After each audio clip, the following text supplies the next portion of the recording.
911, where is the emergency? I am beat up. I swear to my God, I left upstairs.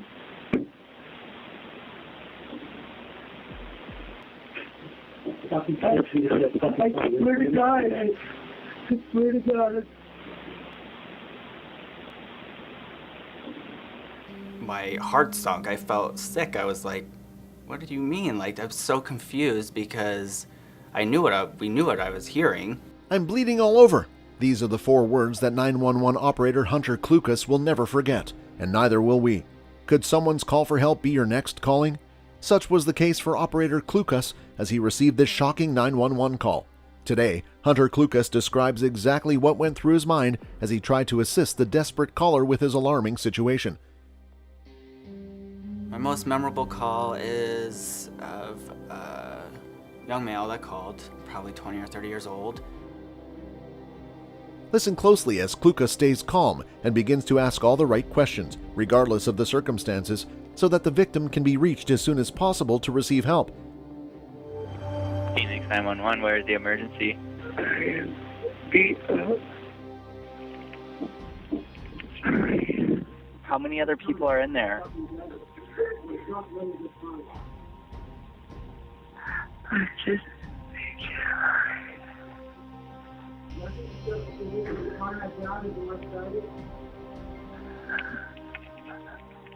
Hello? I can't talk. Okay. 911 calls are all but interesting.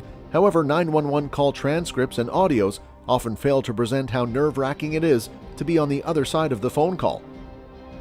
So I entered a call in for an unknown trouble, priority 1.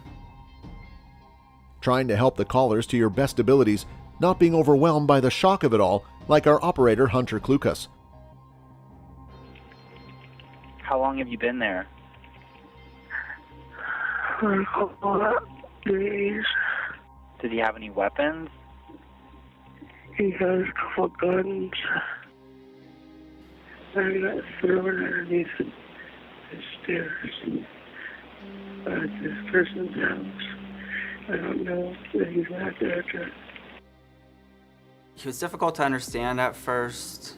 I had tried to ask him where his emergency was. He didn't know where he was. Probably the most important question was, do you remember anything about that would stick out to an aircraft? Because they called the aircraft up to come look for him. At times, 911 can be so distressing that even the strongest of operators feel their hearts drop.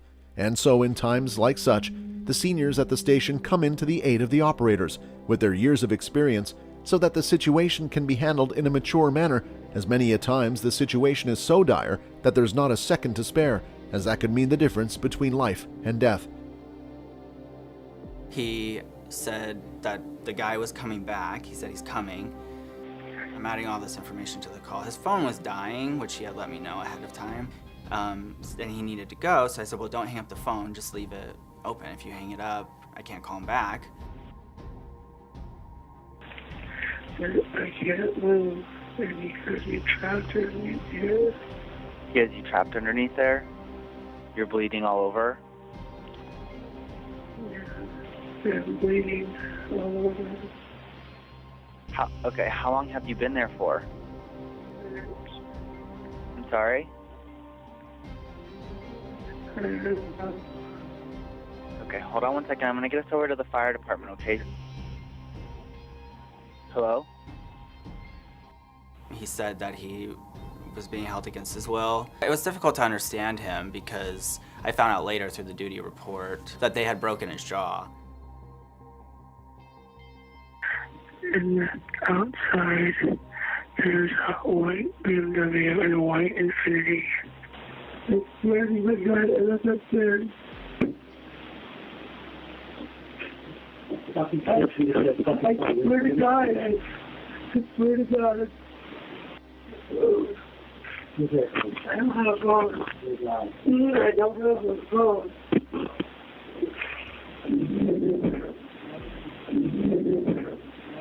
How many other people are inside right now? There's 1, 2, 3. There's 3 other people. So it's the one, 2 girls and the 1 guy? Yeah. There was 2 females also there. I had asked him in our questioning, who else is there with you guys? And he said there was 2 girls there. Then I hear them knocking on the door. The girls knocking on the door. Okay. Do you know what kind of weapons he has? Yes. 2 guns. When the officers came on scene, the females went outside, the officers set up, and they went to clear the house. The house is clear, and they came out and said, it's code 4. So I was kind of like, what do they mean the house is clear? Like, it's weird. Like, we could hear him. When they gave the code 4, the house is clear. So my boss that was listening at the time, she hops up and is like, he's in there somewhere. One of the officers, I guess, had seen the closet door behind the refrigerator. So somehow they orchestrated to go back through and do a secondary or maybe even a third search of the house, and they had to go back in and take a second or third look until he was saved. Hear that tremble in Operator Clucas's voice when he lips the word saved? This goes on to show how great of an impact such calls have on operators, who realize very well that just a second of their incompetence could translate into the loss of a life. Such pressure is truly hard to digest.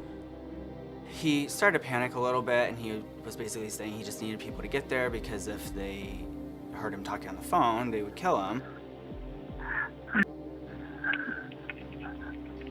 Hello? I can't talk.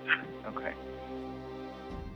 Let's hear what Clucas has to say about the aftermath of this incident and what we could learn from it.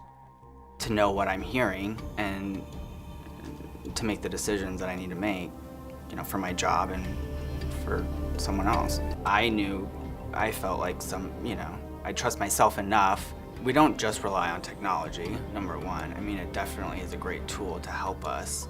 I think this incident says about communications, but I do also think trusting yourself and, knowing even if I was wrong, or even if it was a big nothing, to make the decisions that I need to make, for my job and for someone else.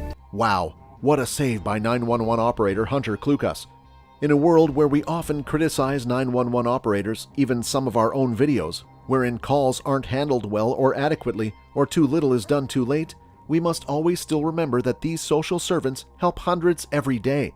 They constantly work to conquer their own shocks and fears in finding ways to help others come out of situations which most people shouldn't have been in the first place, truly depressing and shocking situations.